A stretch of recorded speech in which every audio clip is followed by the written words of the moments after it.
What's up, everybody? Welcome to my review of the Latitude 64 Keystone. Real quick, before we get into the video, I want to thank my new sponsor, Infinite Discs. In the description of this video, you will find a link.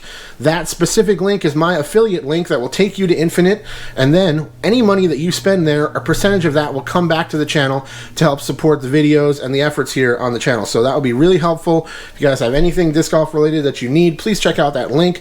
Also, you can use the code DiscGolfNerd at checkout, get yourself 5% off your order, and once again, that will be tracked, and a percentage of those sales will come back to help support the channel. So thanks to them, thanks to you guys.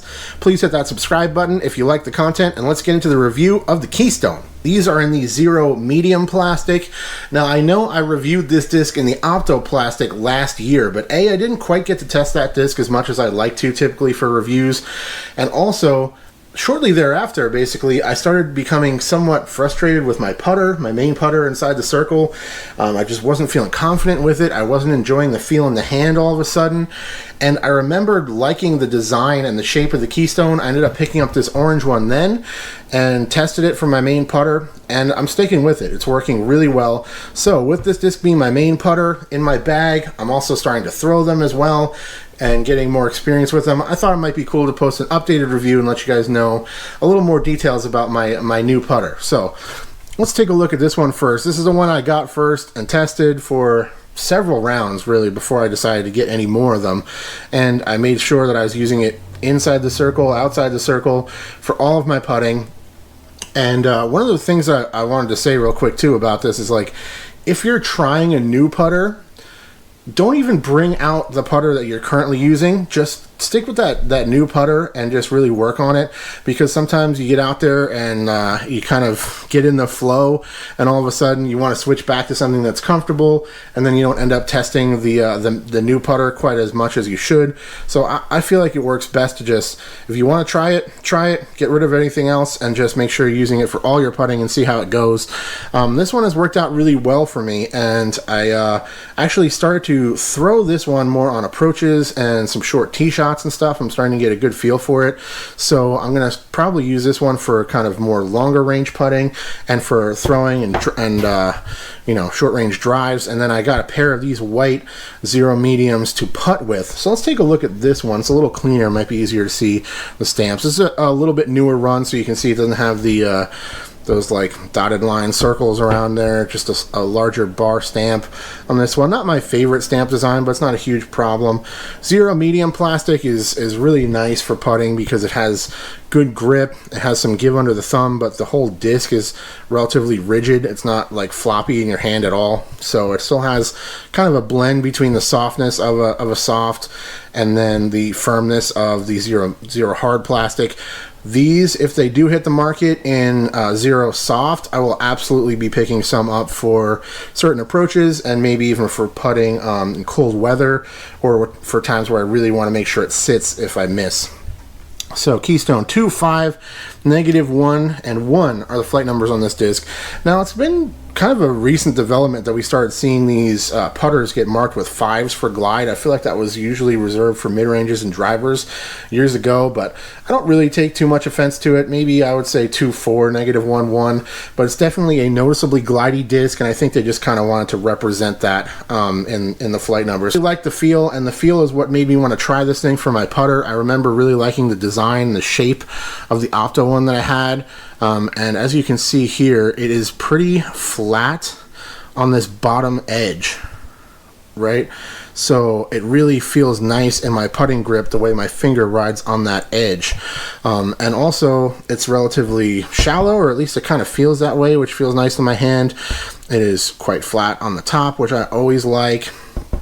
And there's no sharp edges or hot spots of any kind on this disc. There's no bead. There's nothing that's really going to kind of interrupt that smooth feeling all the way from the inside and around to the top of the flight plate. It just feels really, really comfortable, and like that flat edge, it just feels really comfortable to me, and I feel like it's more repeatable in the way it kind of comes out of my hand, a little bit smoother, in my experience at least. And then recently I've been experimenting. It's kind of hard to show grips with this camera setup, but I've been experimenting with throwing putters and just kind of tucking that finger rather than having it completely wrapped inside the rim. I've been just kind of tucking it there and using thumb pressure to kind of pinch that, and it ends up feeling pretty smooth. It might be something I continue to work on. Let's put it up next to some other options before I ramble too much about the feel. First of all, we have the Jawbreaker Magnet. Now, me and the Jawbreaker Magnet had a good few years together for sure. And all of a sudden, I just started to kind of lose confidence in this disc sometime last winter, and it really just kind of never came back. I just didn't have that same feel in the hand anymore, and something about the design of the magnet here that has this indentation and that kind of false bead that it has, it's kind of a weird old school type design to it. All of a sudden it just started feeling really, really weird in my hand, and I'm just not liking the way that my index finger interacts with that rim.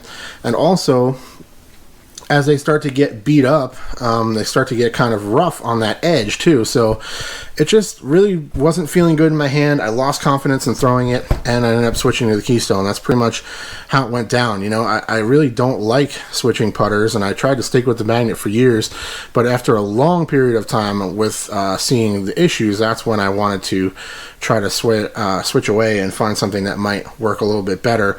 And ultimately, I'm definitely happy with the decision, but it's a little unfortunate to switch away from something that's worked so well for so long. Another disc out of my bag, and this is one that I actually experimented with as my main putter.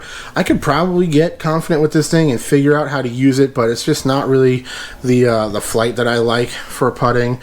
And this is the Link. Now, the Link is a supremely comfortable disc. It does have the bead, which I don't mind for throwing, but I've never been a big fan of beaded putters for putting for whatever reason. The Link is definitely a phenomenal disc all around. If you're looking for a beaded putter or a really neutral thrower, I would definitely check out a Link. But there it is, really rounded outside edge there, but the bead is just so different than that flat surface that the Keystone has. So there it is next to a couple other things. I really like the feel overall. I like the zero medium plastic. I feel like it has a great blend of give in the hand without being so floppy that it's difficult to throw and release. But as I said earlier, if these come out in zero soft, I will immediately get some for throwers. So without further ado, let's take a look at the flight of this thing. It is really, really straight flying disc, and you're going to notice that you can definitely see the glide and the way this thing floats, and it's ultimately just a really inherently straight flyer. It definitely has some understability to it where it flips up just a hair. It doesn't have much fade, but it will fade a little bit depending on the release angles. If we're talking about approach shots, it's great for those little soft floaty hyzers. Holds a turnover really nice on a backhand as well, but it's never really aggressively moving too far, whether it's, you know, from left to right or right to left. It really kind of holds mostly straight overall, which I really, really like. Inside the circle, it's very, very point and shoot, has a little bit of understability to it, which I like, and I think the glide and the low fade really helps me connect with it. I could just pop it out there, and my natural putting style is maybe slight hyzer, slightly nose up.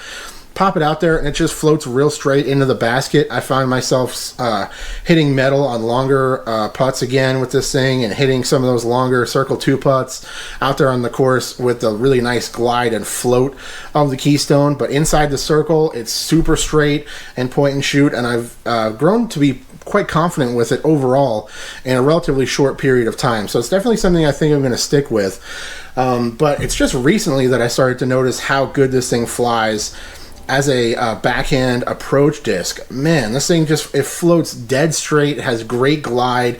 It flips up a little bit. I can work it left to right smooth. Like, it's just a really phenomenal thrower that I think definitely it warrants more testing, and I'm going to be using this orange one for a lot of throws out there on the course like you're seeing in the flight footage here. But It's a really, really solid flyer all around, and honestly kind of feels like a slower fuse in a lot of ways. It's not super understable naturally, where if you throw it, it just really rips over, but it does fly really straight, and it holds turnovers extremely easily. Definitely has that little bit of flip up to it. It's low fade, and it has big glide, so it really does kind of fit that role. And my in the bag video will be coming out soon, but you'll see I'm working with that kind of working in threes type system that I've been kind of talking about for a while now, where I have a nice flippy understable, straight to understable disc, neutral, and then more overstable. This thing works really well as the straight to understable throwing putter in my bag, and honestly I could probably replace my soft magnets with this disc, which is wild. I actually played a full 18 the other day and I didn't throw my soft magnet at all. I was just using the Keystone and then the Caltrop as normal, and I'm also throwing a lot of forehand approaches with a Justice, and I really didn't miss the magnet at all. It was quite strange. And yeah, if I wasn't so set in my ways, I didn't have so many backups with the magnets, I really don't need to carry them anymore now that I have the Keystone. So that is my review on the Zero Medium Keystone. Definitely a fantastic disc that I look forward to continuing to test in my own game. Huge shout out to everybody for their continued support of the channel, my viewers, my subscribers, Disc Golf Nerd Patreon support team, my sponsors, folks following me on Instagram, everybody. You're all amazing and I appreciate it, and I'll talk to you very soon. Cheers. Oh, hold on. Okay, ready? Keystone again. Hashtag Nico Pants.